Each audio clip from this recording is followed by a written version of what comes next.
Hi, I'm Greg Satori from Satori's Auto again, and welcome. We're going to do another video, and today we're talking about what we call our routine inspection. Routine because we do it so often, but it's not limited to what we do. We do a very thorough inspection on virtually every car that we look at.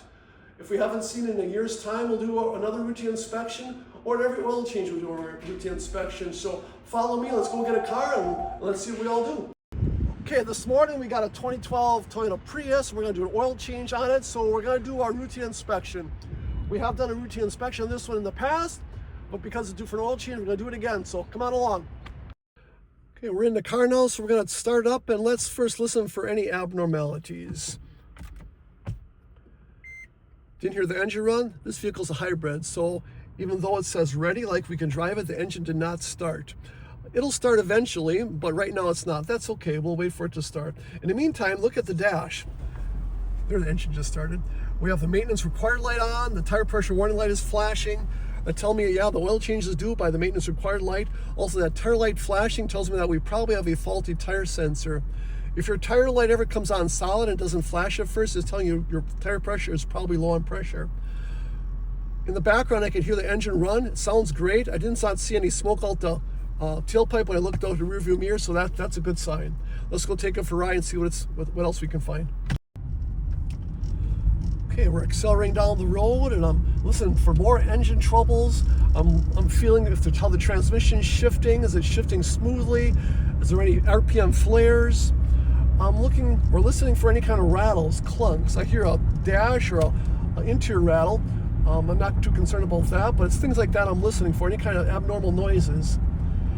This vehicle also has a drift to the right. When I let go of the steering wheel, I'm going right towards the curb, which isn't a good thing. So I know there's a problem possibly with the tire pressure and or wheel alignment. The steering wheel is a little bit off-centered to the right, which tells me there probably is a little bit of a wheel alignment problem. I'm also sometimes swerving back and forth, checking wheel bearings, as if I hear a hum or an abnormal noise when I'm swerving, that might tell me that there's a wheel bearing starting to fail. It's just an overall use your senses, get a feel for the car, done by an ASE certified technician, which all our people are. So I think it's a great service that we offer. Let's see what else we can find inside the shop. Okay, when I pull into the shop, the first thing I'm going to do is I'm going to check the lights, including the backup or brake lights. I'm going to put in reverse and, hey Paul, how are the brake and backup lights? Okay, Paul says they're good, that's excellent. I'm going to put it in park. I'm going to shut the engine off. Then I'm just turn the key on with the engine off, so I can check all the other lights and horns and wipers. Horn sounds good. How about the wipers? Yeah, they work pretty good. How about the back wiper? And the washer works as well. Excellent. Let's look at all the lights. High beams, low beams. Now I'm going to walk outside the car and check all the lights and things on the outside. Follow me. Okay, before we get out of the vehicle, I do have a new oil change reminder sticker that I'm installing this vehicle, so I'm going to remove the old one and install a new one, which has 5,000 miles from today. That's when this vehicle's oil should be changed, or 4 months, whichever occurs first. If this customer doesn't put on enough miles in 4 months, we still want to see them back in 4 months to do a complimentary quick check that you can also check out on the web to find out what that's about. So I'm going to install this. I'm also going to reset the oil life indicator so that maintenance light is no longer on. Each vehicle is done a little bit differently. This particular one, you have to get into the trip mode, press and hold the miles per thing, and turn the button on, press and hold it. The maintenance light is going to flash, hopefully will go off. There it does. So I got that reset, so that maintenance light is now turned off for this customer. I'm looking at not only the lights, what I was going to check, but also body conditions. So I'm looking for any dents, rust, structural problems. Obviously the lights, which look good. Still looking at the integrity of the wiper blades. They wiped okay, but I still want to look at them visually. This body looks pretty clean for 2012. Oh, the bumper cover is broken. That's something I should let the customer know about. Not that it's going to cause some problems down the road. Looks like all the lights are working properly.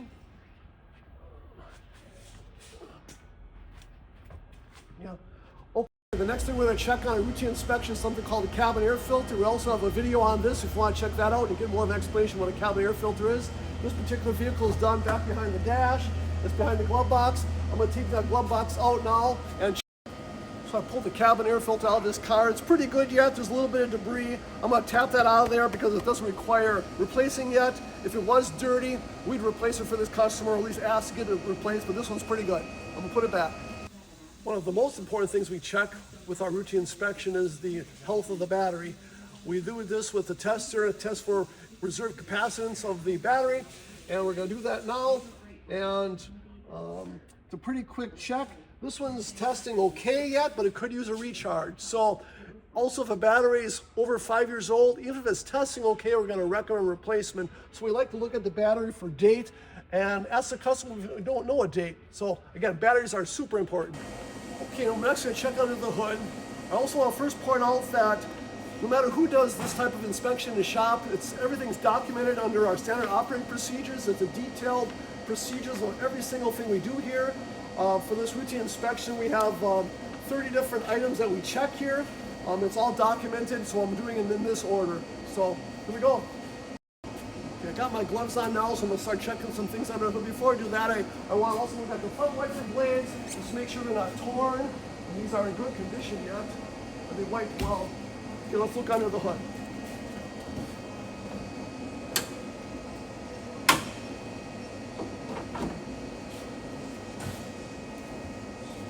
This vehicle is a hybrid vehicle, which means it has an electric motor, battery, plus it has a regular gas engine.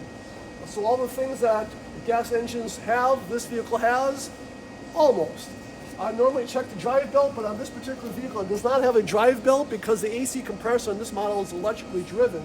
And it doesn't have an alternator because it's all done with the motor generator assembly. I'm still going to look at the engine oil level.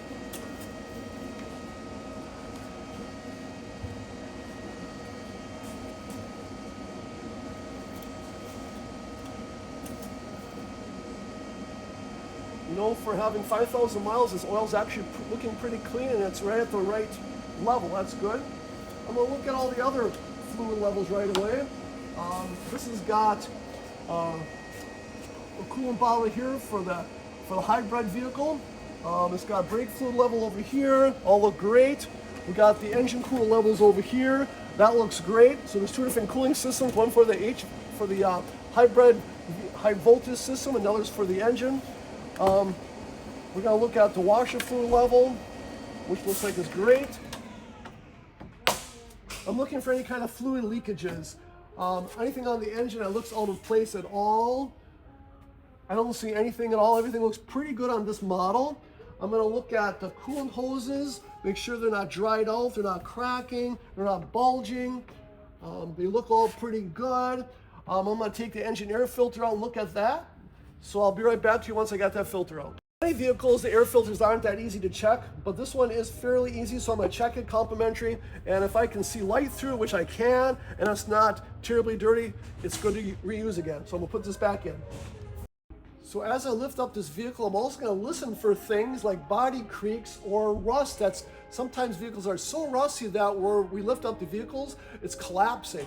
So I want to make sure that's not happening while I'm lifting up the vehicle. This one sounds okay. Next, I'm going to check and correct the tire pressure as needed. I'm going to look at the door sticker to know exactly what it's supposed to be set at. The door sticker is located on most vehicles on the door jamb or on the door.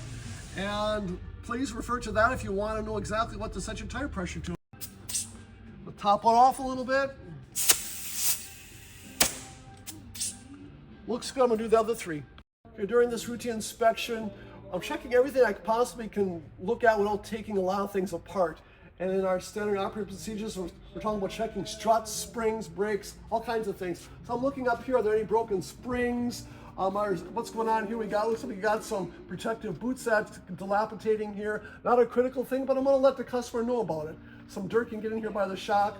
I'm looking through the wheels to see if there's any rust or brake condition, things like that I can see. I'm gonna look at all four wheels this way. I'm looking at the tires now. I'm looking at how they're wearing. Is there any feather edging or abnormal wear on either the inside or outside? I'm also looking at the tread depth. And this one's at 9/30 seconds in the front here. I'm going to check them all. Yeah, I checked all the other three tires, and the front tires are still good about 9/30 seconds, and the rears are also really good about 8/30 seconds after we rotated them today. You remember when we test drove, there was a little bit of a drift to the right, and the tires don't look bad, and the tire pressure were all good, so I think we should definitely check the wheel alignment on this vehicle, although a tire can still cause a drift, even though it's looking good. Okay, I'm now going to look under the car for anything that I can possibly see. I'm first just looking for any obvious problems, like loose panels, missing pieces. This is broken. Okay, so something I can note down. And if there is something that I find, I'm actually going to the computer over here, and I'm going on to something called a routine inspection, which is a pretty thorough list. It lists all the different things that I'm going to be looking at, okay? But let's just continue on here. So I'm looking at any loose panels. I'm looking for any signs of fluid leakages, which is really important. I'm looking for any kind of loose steering suspension components. I'm looking for loose ball joints. I'm looking for loose tie rod ends. I'm looking for loose sway bar links. I'm looking for loose sway bar bushings. I'm looking at leaking struts or rusted out pieces. I'm looking for brake lines that are rusty, any kind of wires that are chafed for the ABS system. I'm going to continue on here. I'm going to look at the exhaust, make sure nothing's coming loose or rattling or rusted out. Making my way down here, I'm looking for rust issues. Now this vehicle is starting a little bit of rust back here on the rocker panels, but it still is structurally sound. Nothing's crunching. Sometimes if these get that rusty, this whole thing will start crushing up, but this is still okay yet. I'm coming back here, all the way back to the exhaust, looking at the rear shocks. I'm looking at the brakes, which I'm going to look at a little bit more in depth in just a little bit. I'm looking at the axles, their integrity. This boot is all intact, it's not slinging grease, and axles are nice and tight. I'm looking at this side, same thing here, looks good. I'm looking on the inside by the transmission on this one, and I'll look at the other side also, that's behind some shields, but I just want to make sure the axles are in good condition. I'm looking at the front brakes, and these look really good actually. The pads look really thick, the rotors look pretty flat here. Yeah, both look good. Okay, I'm gonna take that one wheel off and inspect that brake. Okay, so part of our routine inspection is checking the brakes, and we noted that this one was getting a little abnormal looking, and if you look at the surface, it's all rusted. Why is that rusted? Because this brake caliper is not putting adequate pressure on this brake rotor. These caliper slides are all rusted tight here, and so this is definitely something that needs to be serviced. Compared to the other side, follow me. This is the right side versus the left side, and this is nice and flat and shiny because this is actually pushing against the brake rotor. So something definitely to tell the customer about, get the other side serviced. We always inspect the underbody lines with salt and corrosion. It can eat away at brake lines and things, and this vehicle right here does have some rust issues. On this back line here, we got some rust developing here that's getting pretty heavy, and also up on top here. So if this bursts, you're gonna lose your braking, so this is something that we wanna service sometime in the near future for safety reasons. I hope you enjoyed this video on what we all do for routine inspection. At the very end, we bring the customer up to the service counter here and we review the routine inspection sheet, which is printed off for the customer. This is what it looks like. The top has the customer's information and the vehicle information on the top. This main block section here is the preventive maintenance history. So that's also equally important. You want to maintain your vehicle. And the parts below this are any good or bad service notes that we found as we went through this individual vehicle. So thanks again for watching. Hopefully come back for routine inspection.